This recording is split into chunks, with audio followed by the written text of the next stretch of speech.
Roy White was the quiet engine behind the Yankees during one of their most turbulent and successful eras. A steady presence in left field, White spent his entire 15-year career with the Yankees, helping them win back-to-back World Series titles in 1977 and 1978. He wasn't the loudest or flashiest player, but White could do it all: hit for power, run the bases, and play elite defense. In 1976, he led the American League in runs scored, and across the decade, he was one of the most consistent switch hitters in the game. He stole 30-plus bases 4 times, drew more walks than strikeouts in multiple seasons, and played over 1,800 games for the Bronx Bombers. Off the field, he became one of the first major leaguers to play in Japan after his MLB career ended, and later coached with the Yankees. Move them. That was a drive. This is going to be 1-0 ball game.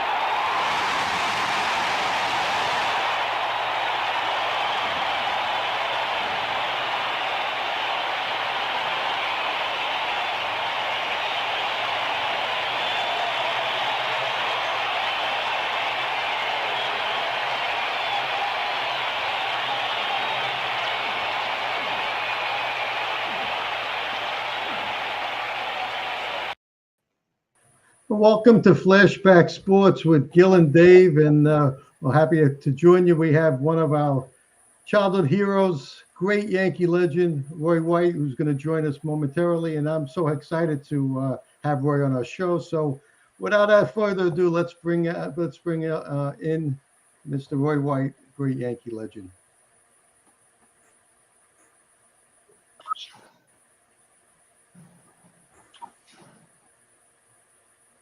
Good evening, Roy. Hey, Roy. How are you? How are you? How are you, Roy? All right, good. Yeah, good. Okay, there we go. Roy, we could talk about. You need me to move in closer or anything? Yeah, That's fine. You're good.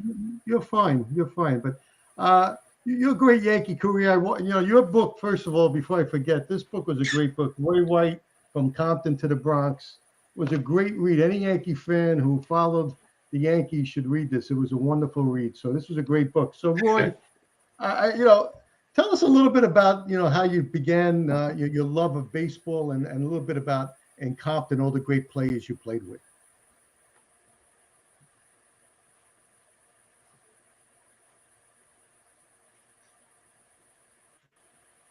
Yeah, your sound is kind of going in and out a little bit. It's got a little echo there. Oh, we would ask You guys hear me all right? Yeah, we hear you well. Yeah, I heard the question. Okay. Okay. Yeah, the question was, like, you started in Compton, some of the great players you played with. Tell us about how your love of baseball began.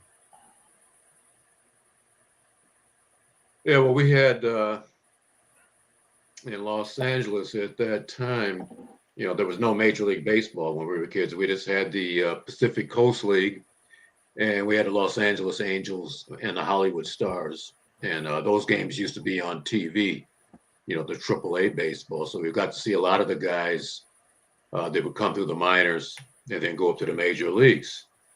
And within a couple of blocks, and in our neighborhood, there's like 7 or 8 of us that all love baseball. And we used to play what we called sock ball games in our backyard, because we didn't have a baseball. We'd get a sock and we would stuff it with other socks or rags into a tight little ball. And then we would be pitching like at 30 feet, and you could throw hellacious curveballs and all kind of things with that sock ball. And we would have our game of the week, Brooklyn Dodgers playing the St. Louis Cardinals. And we would go down the lineups pretending that we were those guys. So when I was Duke Snyder, I had to hit left-handed. And that started my switch hitting, by imitating the different hitters. That's wild. And then we all played Little League ball together. And as I said in my book, in the Little League, we had Reggie Smith, we had Donald Wilson, and we had Lenny Randall, we had Davey Nelson. These were all guys that eventually played in the major leagues. We went to high school We together can. too. Reggie Smith and That's Donald amazing. Wilson and I went to high school. But I was a couple of years ahead of Donald and Reggie, but all great players. Amazing.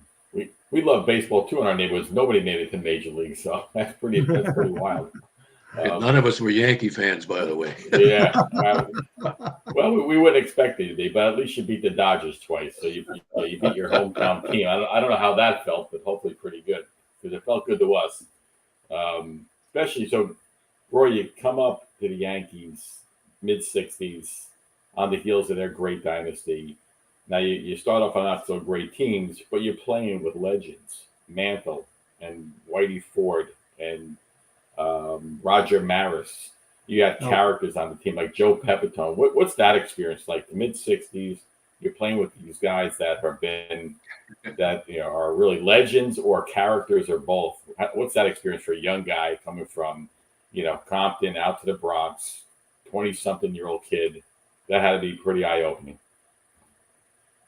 Yeah, that was pretty incredible. When you grow up and you're watching the game of the week and you're watching Mantle and Ford and Ellie Howard and Clete Boyer, Yogi and all those guys. You can't imagine you would ever be on the same team with those guys. And as I said, right, none of us were really Yankee fans, but we knew about the Yankees and how great they were. So we like to root against them. The underdog team. So sure. When I signed that contract to become a New York Yankee, I said, well, one thing, I'm going to be in the World Series every year, if I ever get up there. Yeah. And, it took me 11 years before we finally got there. But the first call up, when I got called up to the Yankees at the end of the season in 1965, September call up, I thought I was going home back to California. I was in Double-A at Columbus, Georgia, in the Southern League, and we just won the championship down there. And I had a plane ticket already to go back to Los Angeles. And after that last game that we had, the manager called me in the office. He said, "Roy, come in the office for a minute." Says, "You could tear up that ticket. The Yankees just called you up. You're going to be going to New York instead." So I was on a plane, and the next day, I'm in New York at Yankee Stadium, and we're playing the Baltimore Orioles, a doubleheader. Johnny Keane was the manager at that time, and going into that clubhouse and looking over across and seeing Mickey Mantle, Roger Maris, Whitey Ford, Ellie, Joe Pepitone, those guys is just like. It was just unbelievable, really. It's just something you can't fathom that would ever happen. So it was tremendous, to have that opportunity to play with some legends like that. Right. Yeah, Roy, in your book, you talked about the icons of baseball history is Mickey Mantle, and to be a teammate of his was just a tremendous feat. Roy, you said in your book about Mickey Mantle how he inspired you in a way that it took maybe a half hour, an hour to tape him every game. Talk about how impact that he made then later on in your career, how you then took that and became like a leader on the Yankees.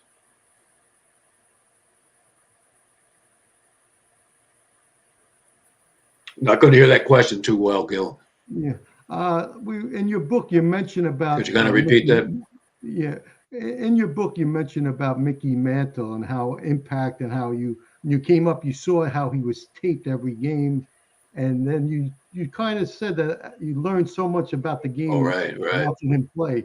So talk a little bit about how that inspired you and later on how you became a leader to the younger players.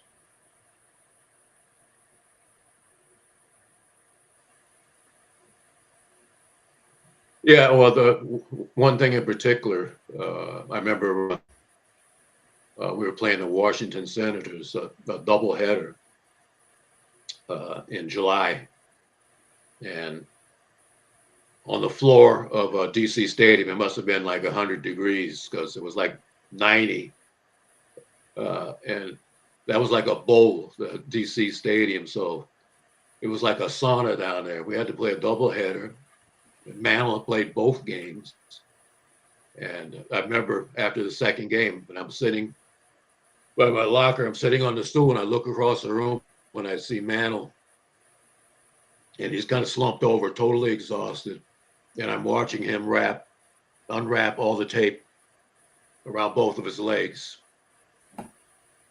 And I'm looking at him, I'm going, how could you not hustle and play hard when that guy is out there giving 100% with two, bad legs that he had? Was this an inspiration for you to make sure that you hustled and went all out on every play? So, he didn't have to, with any words, try to inspire you. It was this the visual of him playing ball, hitting a routine ground ball to second base and running 100 miles an hour down to first, while we were all holding our breath because we didn't even want him to run hard because he knew he might blow out a knee or something like that. Really? Exactly. So that was the real deal, and Mickey treated us rookies great, I remember in spring training when he came over and introduced himself to me, like, "Hey, I'm Mickey Mantle." Like I didn't know who he was. Right. That's awesome. Bobby great. Mercer and I were the two rookies, and he treated us as equals, so it was really great. That's awesome. What was that experience like coming up with Mercer? Mercer had more fanfare. He was an Oklahoma kid coming, just like Mantle. Came up as a shortstop, just like Mantle. Got a lot of the attention. But what was that experience playing? You guys kind of with a link. You guys were it. Late '60s. By the time Mantle retired, you guys were it for the team before Munson got there. Even what was that experience like playing with Mercer? No, it was great playing with Bobby. He was really a good guy. We both got called up actually in 1965. We both came up together. Right. He was a shortstop, and I was a second baseman. And the first thing Johnny Keane says, "Well, I'm not going to play you two guys in the lineup in the infield in any of these games that we're playing because some teams are trying to win the pennant. So we can't have two rookies out there, it wouldn't look good." Right. So I got my first experience in the outfield, and that's when Johnny Keane said, "Hey, I might use you in the outfield, so you ought to take some fly balls." Lo and behold, I was starting that game in right field. Almost had a heart attack that I was going to be in there. Really? And Mercer eventually ended up playing a few games in the outfield also, but then he got drafted, into the Army. Yeah. After that season, it didn't come back until 1968, when Bobby returned. He lost 2 years, and at that time, now I was hitting number 4, and Bobby was a number 3 guy, and that might have been 69 actually. I don't think Bobby was there even in 68. I think it was probably 69 because Mantle was still there in 1968. So. Bobby and I got along well. I was kind of his personal hitting coach. He would always come to me when he was going bad. It's like, "Roy, what am I doing wrong? Take a look at me." Right. Because I was on deck circle all the time while he was hitting. So that's funny. So that was great. That he leaned on me to get his hitting tips from and everything. And so we had a good relationship for those years. And was sad to see him get traded, after the 1974 season and go to the San Francisco Giants. But Bobby had some great games. I remember the game he had 3 home runs in Yankee Stadium. Bobby was, between you and Bobby, we talk about this a lot of time. You both should have plaques in Yankee Stadium. He had a perfect feel, and he could hit that ball. Between that foul pole and the bullpen out there. So he had a great Yankee Stadium stroke. But not Shea Stadium, right, Roy? Not in Shea. Eventually he got to come back to the Yankees to finish out his career with them. Yeah. Well, I know one thing, he didn't get his stance from you, Roy, because from the left side, nobody's stance looked like your stance, that's for sure. I know, how did you come up with that batting stance that you had for years?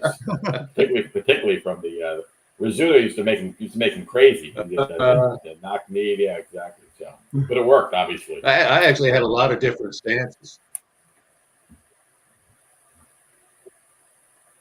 I was the kind of guy who would change my stance every 2-3 weeks, because I used to copy all the different hitters they could hit, Right. And that worked for a long time, but eventually, I settled into the stance that you guys are referring to. But I always hit from a crouch from the left side. I was a big Stan Musial fan as a kid. He was one of my favorite hitters.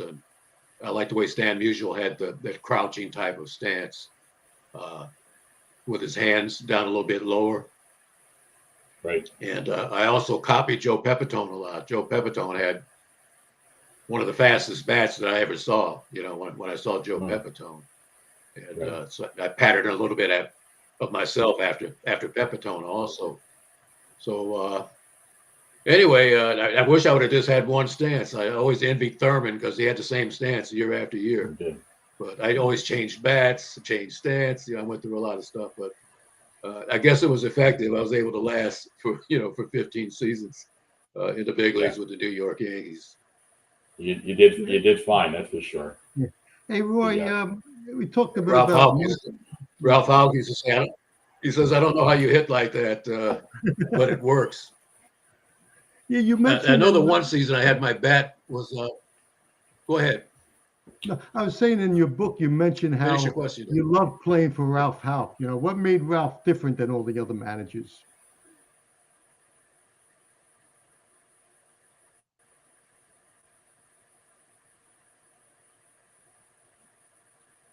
Well, Ralph was very, very truthful with you. You could trust him, and you could take his word, for what he said to you. Good, and you just watch one game, you see how easy it is, and you'll be back in there, and that would happen. You'd be out one day, then come back, and you'd be back in the lineup. And some other managers might say that you're going to miss one game and you might not play for 2 weeks. So, and Ralph was like that. If you played hard for him, he would stick by you and he would back you up. And you knew better than to cross him because he was a major and he was a tough guy. He was in World War II and everything. So he was the major. Nobody wanted to double cross the major, because he could probably punch you out. You got him. Right. But and Ralph stuck with me. I struggled for a couple of years before I finally, kind of found myself. I had a rough time, 66 to 67. Adjusting and getting my swing right. I thought I was a home run hitter early because my rookie year I had 7 home runs in the first 3-4 weeks of the season, and I thought I was Mickey Mantle. Next thing I know, I stopped hitting home runs. I ended up on the bench, and I had about 219 that season. So that was a lesson learned that always choke up on the bat 1 inch, and when you get 2 strikes, you go up 2 or 3 inches. So, and I still got my share of home runs, but that was a big lesson for me. Yeah. Roy, before we want to talk a little bit about the World Series teams that you were a big part of, but the prior to that, just your overall, we talked a little about the statistics coming on. You're the one guy. I mean, you're almost. I consider you. Years ago, the generation before you, they had Tommy Henry, all reliable, and that was really you. You're a guy who kind of bridged the gap between, the Mantle years and then the Munson, Reggie, Colm years, Kathy, the 78, 70, 77, 78 teams. Not a lot of fanfare. You never looked for a lot of attention. You were just a kind of a quiet leader. Almost probably ironic that maybe you played some years in Japan because you had that kind of quiet dignity of that kind of the Japanese players. But but your stats are right there. You're in the top 10 to 15 of almost every Yankee category. People forget, you did have power. You hit for average. You literally walked 200 plus more times than you struck out, which is unheard of today. But the other thing that you did all the time, and I wonder, you talk about Mantle taping up every game, and that was for years. That wasn't like in his last year or two. That was for years that Mantle was on a banged up legs. What's your thoughts today about we harp on this a little bit because we're kind of old school. We harp on the load management of athletes today. Does it bother you at all, or that's just today's athlete? They're not playing 150. You played multiple years, 162 games, a lot of years, 150 plus. Does it bother you that the players today are not committed to the same number of games that you guys played?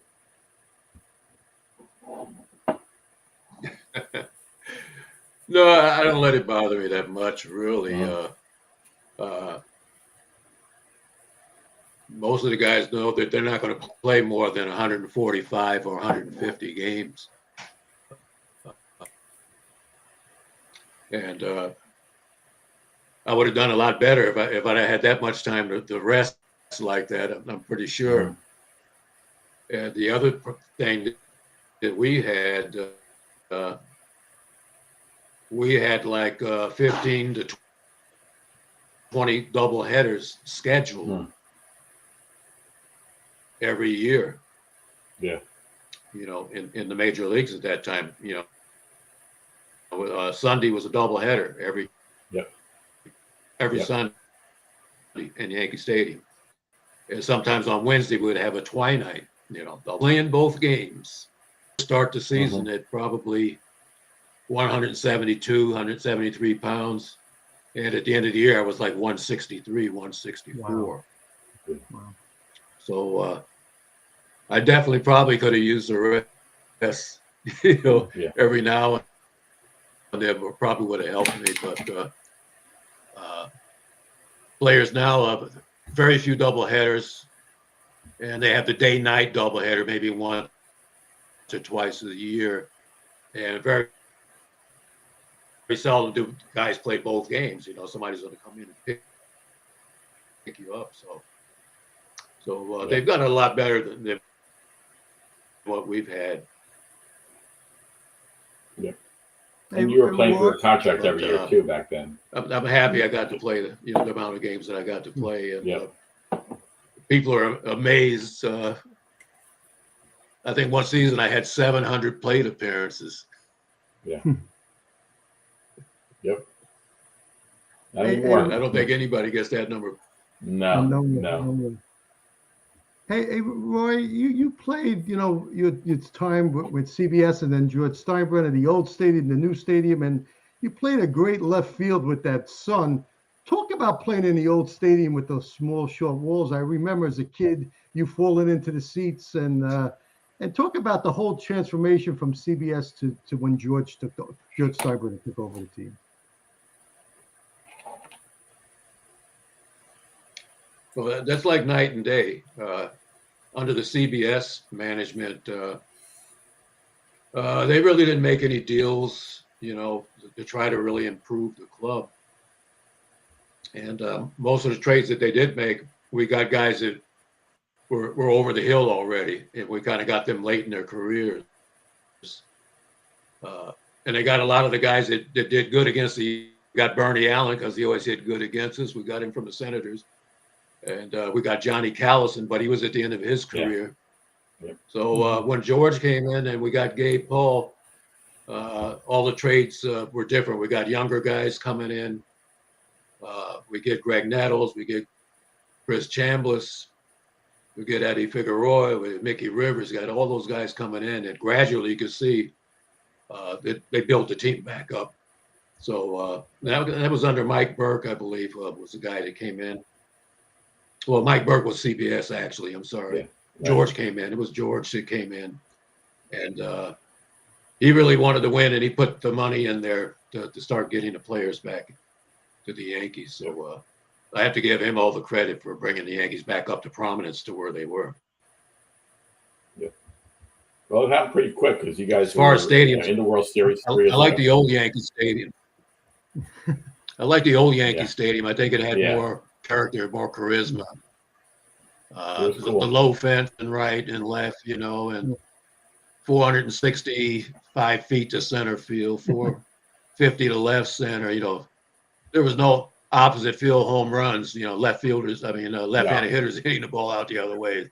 That stuff didn't happen. So, I probably I tell people, well, if I played in this park today, I probably would have hit 25, maybe 30 home runs. Because I never hit any home runs right-handed in that old Yankee Stadium.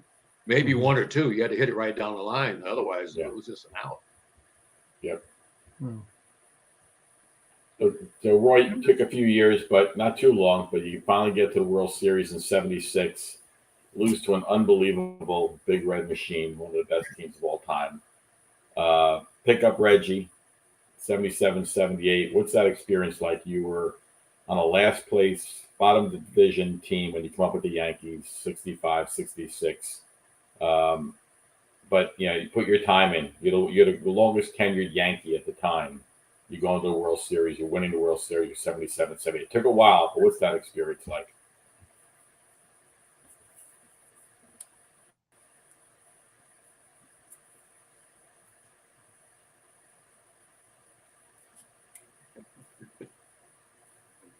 Yeah, the ironic thing was I was a big Cincinnati Reds fan as a kid. I think that's in my book. It wasn't a Big Red Machine at that time, but they had guys that could hit, and they had the sleeveless uniforms. So, as I said, I followed them, and lo and behold, the first World Series we get into, we're playing the Cincinnati Reds with the Big Red Machine. So that was ironic.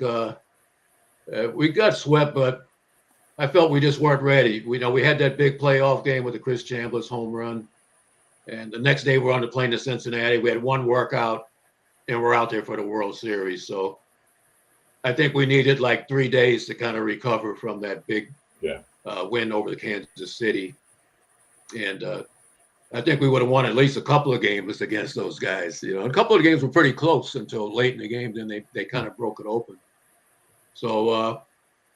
And that was the most fun I had playing baseball, really. That 1976 season was so much fun because we got Mickey Rivers, and I got to hit number 2 behind Mickey Rivers, and I was really a number 1 or a number 2 hitter. I had 7 years I hit cleanup for the Yankees, so I was really miscast in that role. Yeah, and I had to swing a little differently, being the number 4 guy. And it's late in the game, and we're tied or down. I had to look for a pitch maybe I could hit over the short wall, So I had to look middle in or something. Where normally, I'd be just looking to hit the ball and get a base hit, in any place that I could. So that year, I scored 104 runs, and Mickey Rivers scored 99 runs. And our goal was to get Thurman Munson 100 RBIs, and Thurman got over 100 RBIs and MVP. In that 1976 season.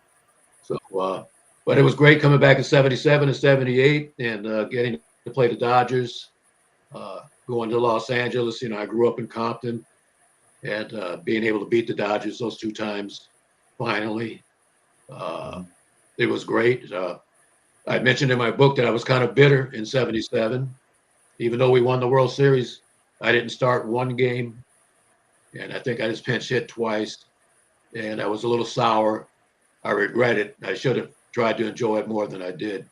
And the next year, 78, was the total opposite. I played every game and was in the running for MVP down to the last game. It was between Bucky and I, as one of the writers told me prior to the game. And Bucky went 3 for 4. I went 1 for 3. That was it, Bucky. Had a great series, and he deserved it. He certainly did great. Yeah, you did have a great. But that's a dream come true. Every kid wants to get in the World Series and win a couple, or just one, really. So I had the opportunity to be in 3. So it's just like a dream come true.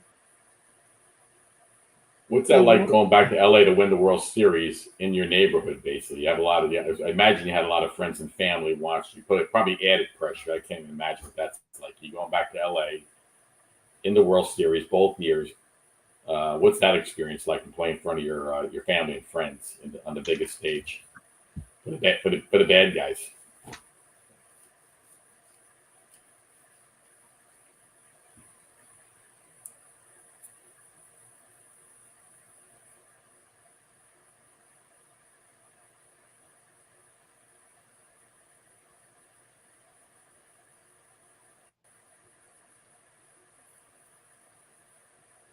Got a little delay. I don't know if you can hear me.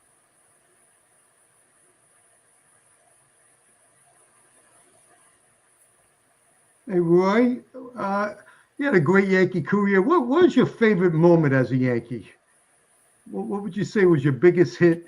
I mean, you were involved in so many rallies. In '78, Bucky's home run, you're on base. '78, the home run against Munson. When Munson hit the home run, you're on base. You start the rally. '77, I remember against the Royals. I think Paul Blair. I think we lost. Did we lose? We lost him. Might have. We lost him. But Roy was. Well, you know what? Let's see if he's come back. If he comes back, we got some questions anyway. It's like that. Yeah, did Sparky Lau?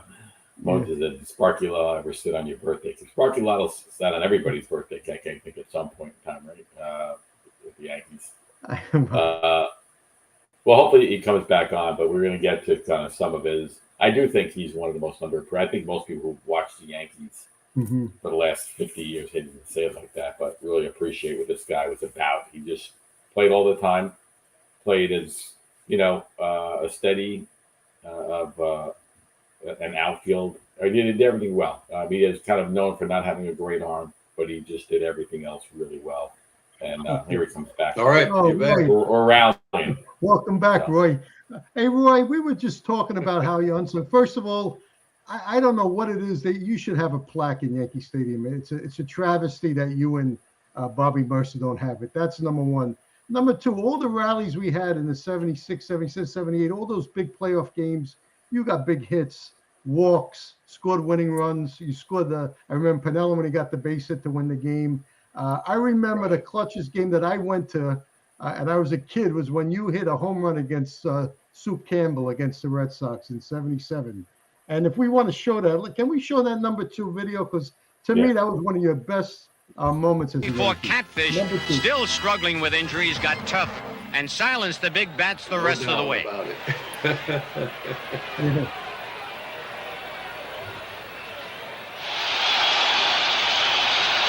Still, the Yanks trailed 5-3 in the bottom of the 9th. A red-hot Bill Campbell gets 2 quick outs, and now the pressure's on Willie Randolph.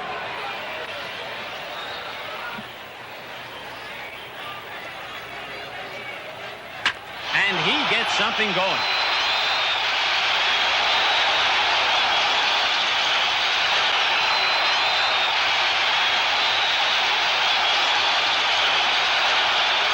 The crowd is suddenly alive as Roy White steps in. One swing, and there it goes. A big pressure 2-run shot that ties the game and has the fans roaring for Roy. White's blast just could have been the most important Yankee hit of the regular season. Had he not connected, New York would have been 2 games deeper in the hole and still so. Well, Roy, I got to tell you, that was one of the greatest moments I ever was at a game. I've seen him win World Series and things, but I can't tell you how clutch you were. I mean, like underappreciated, just a quiet leader. Like you signified what the Yankees were all about. You had dignity, class, professionalism.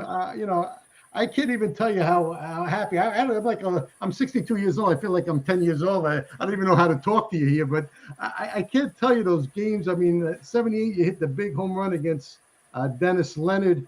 But the other thing I want to show people, I want to show number three, how Roy, how he always gave 100%. Show number 3 for Roy.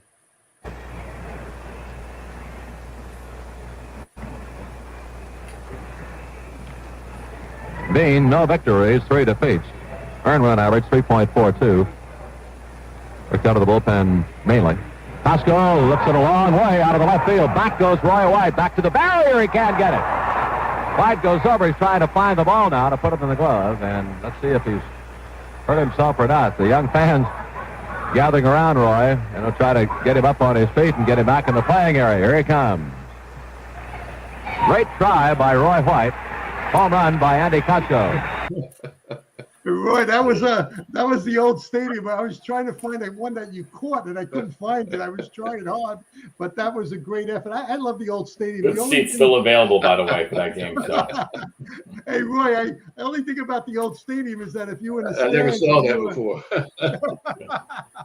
if you were sitting behind one of those pillars or at left center field of bleachers, you were really far. But I can't tell you, Roy, how many clutch hits you had, and I tell you, base running I tell you, Roy, I told everyone, if Roy White was on third base, Toronto would have won the World Series. There's no way you would not scored on that play. I don't care what anyone says. You would have been there standing up, Roy. So, and the other thing I want to show, I want to see Roy running the bases. Show number 8. This is how a true guy with speed runs to score the winning run. Play number 8, Joe.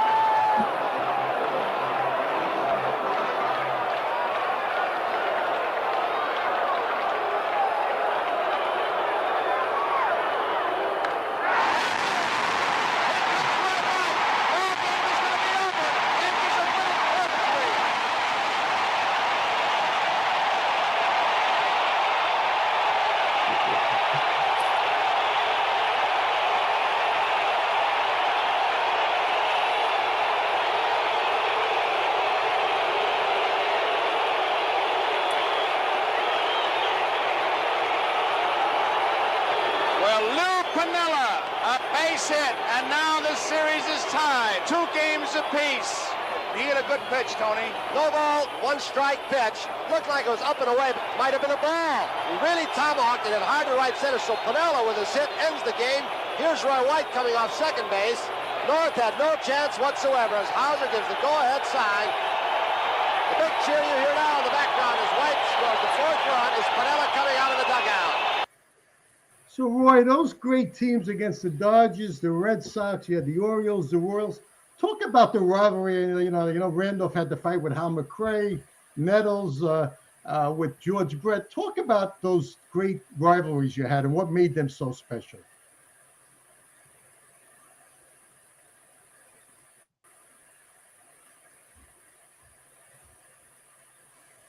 Yeah, I missed part of the question. You faded. What made those rivalries with the Royals, Red Sox, Dodgers special, and what made all those great games and so forth? Talk a little bit about the rivalry with the Red Sox and the Royals and the Dodgers.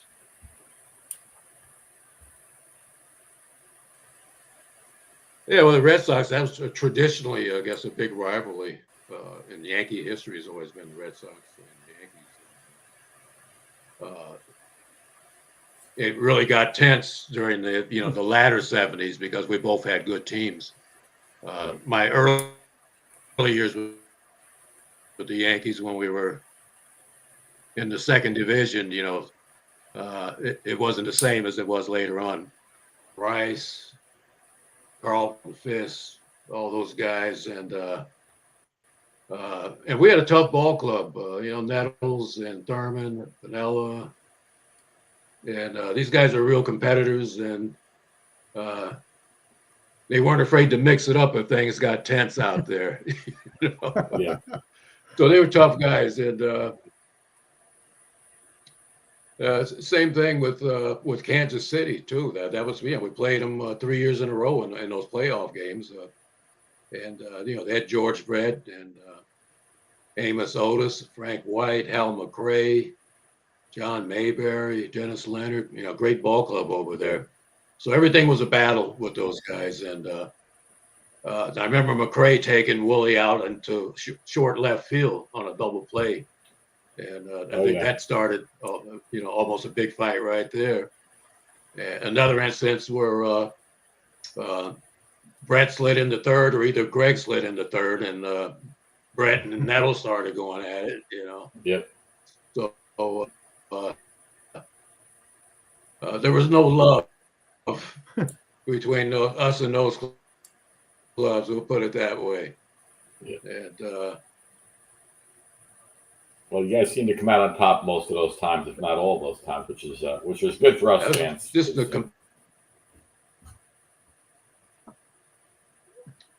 I think that's what's missing now. Yeah. With the Yankees, they just don't have that all-around team right now with enough contact hitters. They're relying on the home run a lot. And if you notice, in the playoffs, none of the big home run teams survived. All the teams that got to the finals were the ones that had a lot of guys that don't swing and miss that much. They put the ball in play a lot, and that's a big difference. Yeah, I think you're right. I think you're right. I was going to ask you about that, Roy, because I think you're spot on with that. The Yankee teams have not been a balanced team in the last couple of years. They've been so dependent on the home run. And it just, it's tough to hit a lot of home runs against really good pitching. There's not a lot of mistakes. I also think they lack a little bit of leadership. Guys who just know how to win. And those are the guys, and you can't teach that, but you can recruit that. So I think those two elements they're missing. Yeah, when you get to the playoffs, you play facing all the best pitchers in the league. That's how our team got there. They had to have a good starting rotation and a pretty good bullpen. So now you're facing tough pitching. So Roy, let me ask you a question. If George was still around, would this Boone-Cashman tandem still be around after all these years of not winning a title? Knowing George, I don't think so. He had a penchant for firing managers and coaches, so definitely not. Roy, the thing I feel bad about with the Yankees, and when it comes to Old Timers Day and stuff, I don't believe they give a lot of reference to the guys from the '70s. You, Nettles, Sparky Lyle, all the guys, Gossage. I mean, Willie Randolph. I mean, I feel like sometimes you guys are lost in that. And like I said, I think sometimes they lose in that tradition that they don't go back and say how great of a team you guys were and the grit that you had and you battled and how you really represented New York. I mean, that team, the parades in 70, 78, I'm sorry you missed them, but the people, how was it that, my question would be like, you grew up you came in the mid 60s, in the early 70s, the only time Yankee Stadium was really full was on bat day. And how did it then come to playing on a championship team when you had a New York crowd, say, in the postseason? How was that playing and the difference in playing in those two different time frames?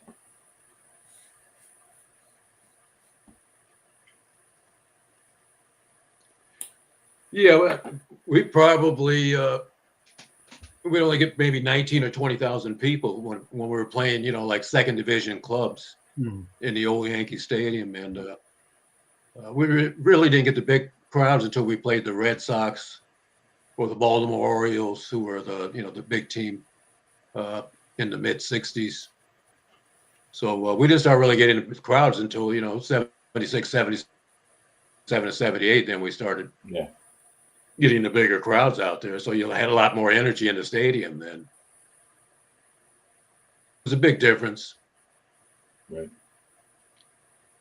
Roy, quick question. I don't want to keep you too much longer. We appreciate all this time, but one last one from me. Toughest pitcher or pitchers you faced? You faced some great pitchers in that. A lot of dominant pitchers, late 60s into the 70s. Couple that come to mind? Well, Mike Cuellar I didn't like Mike Cuellar, pitched for the Orioles. Left-handed pitcher, won 20 games. Yep. And he threw a screwball at like four or five different speeds, slow, and slower. And he used to give me fits. And when he finally was ready for the screwball, he would throw you an 80-mile-an-hour fastball and break your bat. He was that smart. Right. So he was one of the key guys. I didn't like Bert Blyleven. This had the most unhittable curveball you'd ever want to see. I mean, that thing broke like 2 feet. And it felt like this guy could pitch a no-hitter every time we faced him. I dreaded facing him. Nolan Ryan was no picnic. And Sam McDowell for the Cleveland Indians, who was like 6'9", threw 100 miles an hour. Wild. No fun facing those guys. So no. They were all tough for me, basically. Well, you're not alone. That's a shame. It must have been brutal. Must have been brutal to go to Baltimore, have to face Palmer and Cuellar and Dobson and McNally and Jim Palmer. Roy, my last question is: you went to Japan. Are you surprised with how great all these great Japanese players now playing in the major leagues? I mean, we saw how great Matsui was, but give us a little bit about your experience playing in Japan.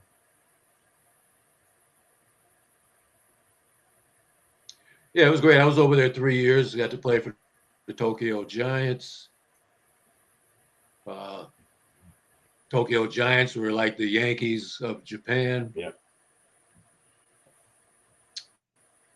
Got to play with Sadahara Oh, who's the all-time home run king of Japan.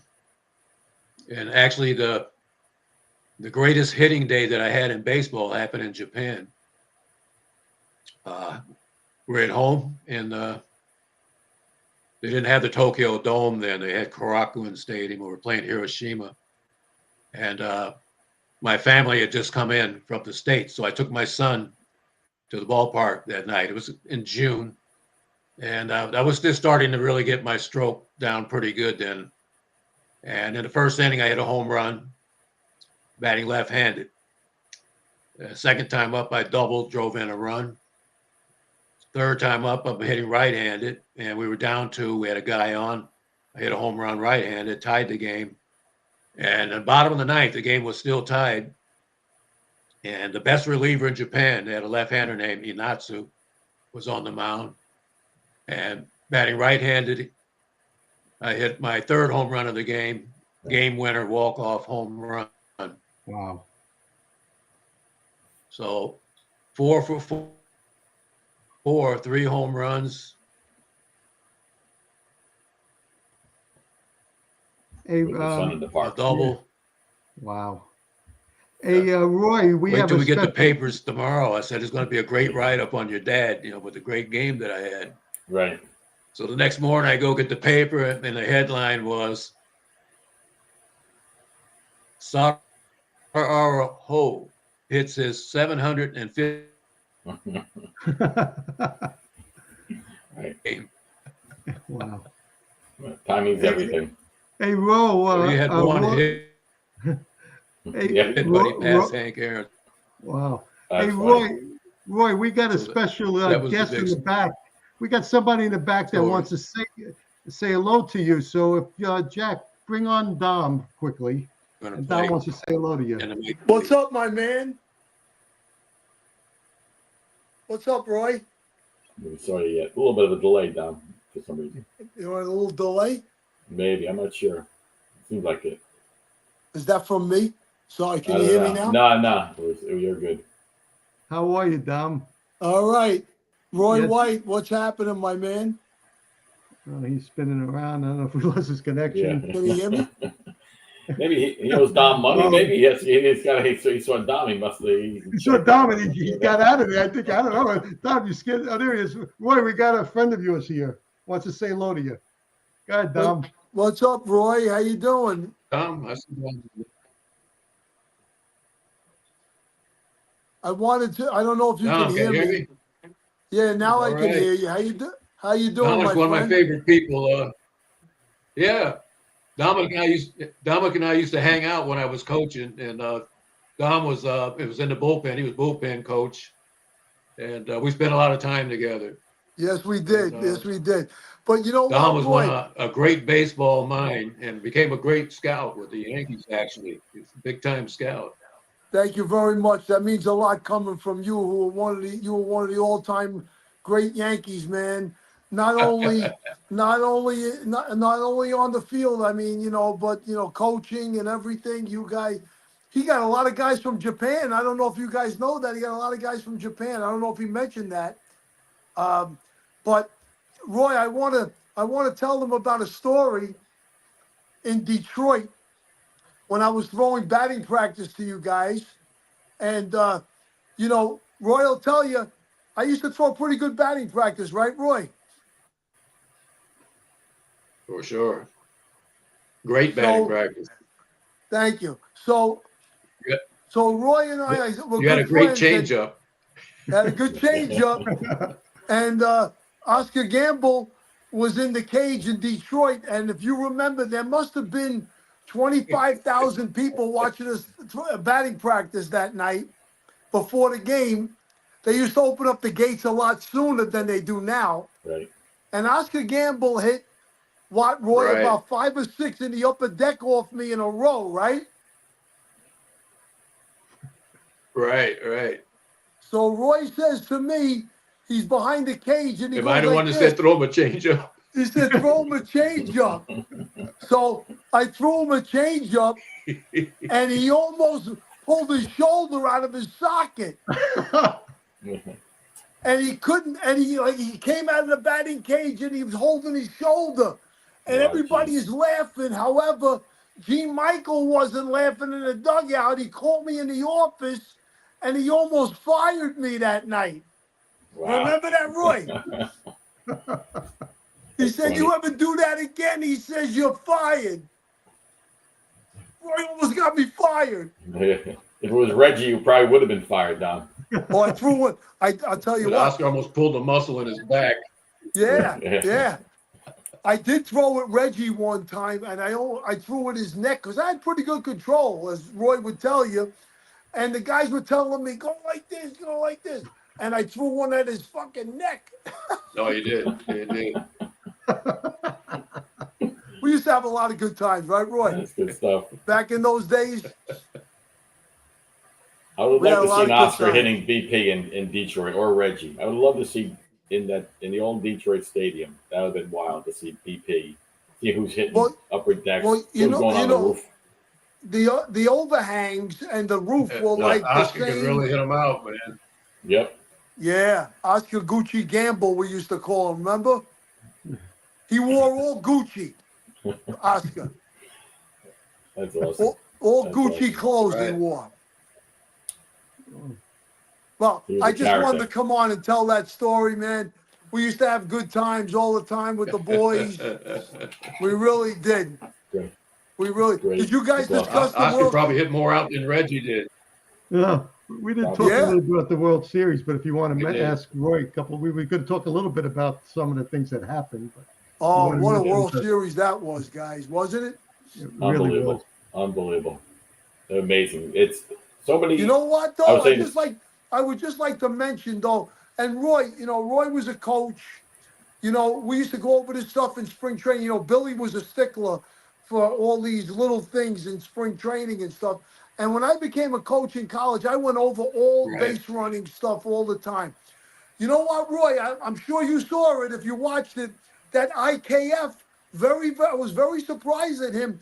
He didn't have a very good lead at third base there on that, on that play, on that ground ball. Hey, Don, If he had, I'm glad you if mentioned he had that. a walking I'm gonna lead, interrupt- he would have made that. Yeah, we could show number Hey, Don, I'm 9. glad you Right? mentioned that. Yeah, Oh, yeah. show number 9 because we were going to jump Yeah, this. play number. We're going to show Yeah, it. show number 9. Play number 9. Bases loaded, 1 out. 1-2 pitch. Varsho. Roller to second. Rojas comes home. In time. What a play. And it's Miguel Rojas who What a ties play it in he the made top on of the that ball. ninth. Yeah. Saves it in the But bottom of watch the the lack- ninth. But watch 2 the lack of out. lead and the lack of secondary. I mean, and he then he stopped. slides Yeah. it We're going to to take a the- look, just to take So a look. you No, really he don't lost have his much of balance a right lead here. right there. And gathered to make the throw. Very close. Look at this. I mean, almost loses every bit of his balance to make this throw. But, ooh, Wow. question's going to be, did Will Smith have his spike on the plate or not? That's in another time? thing. Look at, wow. Call on the field is that he's out. Yeah, 'cause Watch you- his spike right here. It comes up, and does it come? You know what, guys? like you said, you got to have a walking lead Roy will tell you.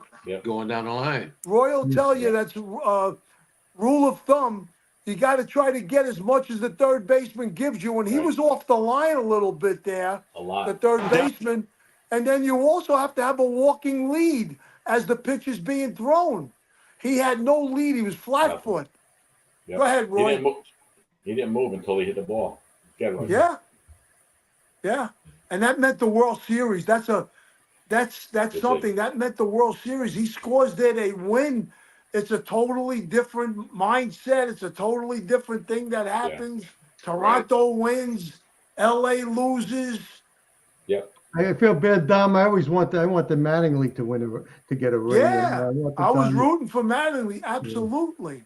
Yeah. Last question I wanted to ask Roy. He played. Right. Why do you think Thurman Munson should be in the Hall of Fame, Roy?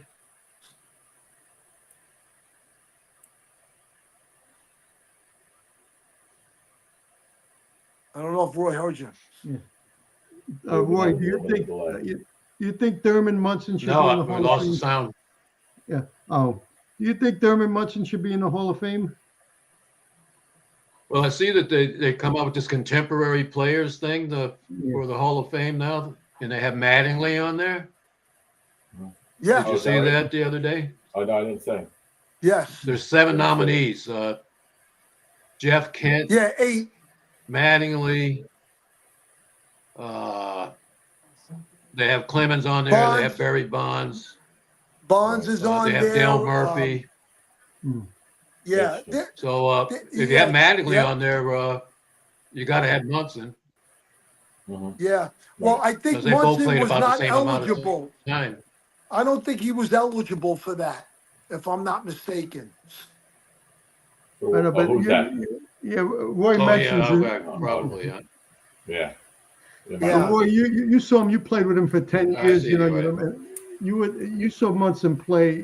Why do you think that he's not in the Hall of Fame? What's the main reason you think why the writers haven't elected him?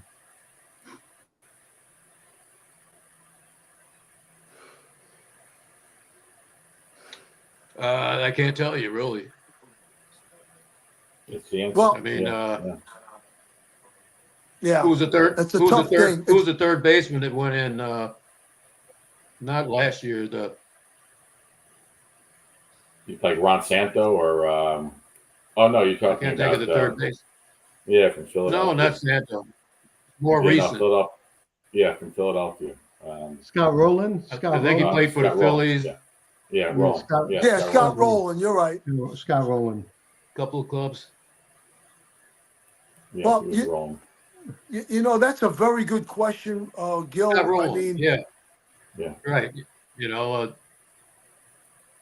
his numbers weren't really that great. You know. Yeah, no, but that's why there's a lot of guys who get in now that you could look back and say, But Thurman was a dominant catcher. You know. Yeah. Dominant catcher in the American League. You know, it was just him and Fisk. You know, Thurman. Yeah. Yeah. he was a force during his time. There's no doubt about it. I just don't think, you know, he got a bad rap with the sports writers back then because he was never around. He used to try to get out of the stadium fast. If you remember, Roy, that's why he bought the plane. He wanted to get home to his family. Right. They would be asking him questions. He'd be running out, you know, and they didn't like that. And I think that hurt him. That's right. Yeah. Tough thing. He probably might have, because he was like that. He never did like to do interviews and stuff like that. Yeah. So he would brush him off a lot. Yeah. Hey, Roy, looks like we're about to run out of time, and we really appreciate you sticking on the whole time. This is great. Yeah, Roy. I can't tell you. I hope that we can get you a plaque in Yankee Stadium soon. You and Bobby Mercer both. All right, guys. Great Yankees. And, Dominic, good to see you, man. Dom. Good night, Dom. Great seeing you guys. Hey, Jack, keep you guys back. Thank you, guys. All right. Good night, Roy. Thanks, Dom. Thanks, Roy. Appreciate it, guys. All right. Thank you. Good night, guys. See you good. You guys Hey, Jack, take care. guys. Thanks, Roy. Appreciate it. Thank you, Roy. If whoever's backstage, you want to keep on.